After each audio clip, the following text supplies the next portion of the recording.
नमस्कार, सुस्वागतम दर्शकों जी। मैं बीएन फिर एक बार आप लोगों के साथ। दर्शकों, एक सनसनीखेज खबरें बांग्लादेश संबंधी। जी हाँ, बांग्लादेश की प्रधानमंत्री शेख हसीना ने कहा है कि तीस्ता परियोजना में भारत और चीन दोनों की दिलचस्पी थी, लेकिन वो चाहती है कि इस परियोजना को भारत पूरा करे। शेख हसीना चीन के दौरे से लौटने के बाद रविवार को पत्रकारों के सवालों का जवाब दे रही थी। हालांकि ये प्रेस कॉन्फ्रेंस पीएम हसीना के चीन दौर पर थी, लेकिन तीस्ता परियोजना, आरक्षण विरोधी आंदोलन, सरकार में भ्रष्टाचार, यूनिवर्सिटी में शिक्षकों की पेंशन और पेपर लीक से जुड़े सवाल भी पूछे गए।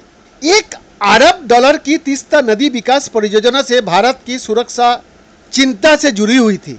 अगर ये परियोजना चीन के पास जाती तो ये भारत के लिए बड़े झटके की तरह होता। दक्षिण कोरिया और दक्षिण एशिया में चीन का बढ़ता प्रभाव भारत के लिए लंबे समय से चिंता का विषय बना रहा है।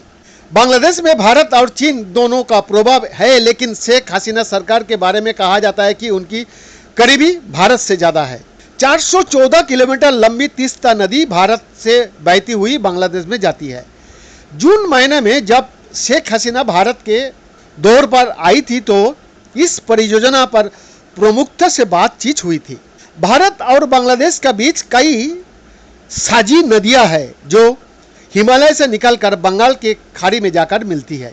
भारत के जाने माने सामरिक विशेषज्ञ ब्रह्मचेलानी तीस्ता नदी परियोजना पर शेख हसीना का फैसले को काफी अहम मानता है। ब्रह्मचेलानी ने ट्वीट पर कहा है कि करीब $1 अरब की ये परियोजना भारत के लिए काफी संवेदनशील थी, क्योंकि ये चिकन नेक की तरह है। जी हाँ, इस परियोजना का चीन का हाथ से निकलना भारत के लिए राहत की बात है। शेख हसीना जी ने कहा, मैं चाहती हूं कि यह परियोजना भारत पूरी करे, क्योंकि तीस्ता का पानी भारत से होकर आता है।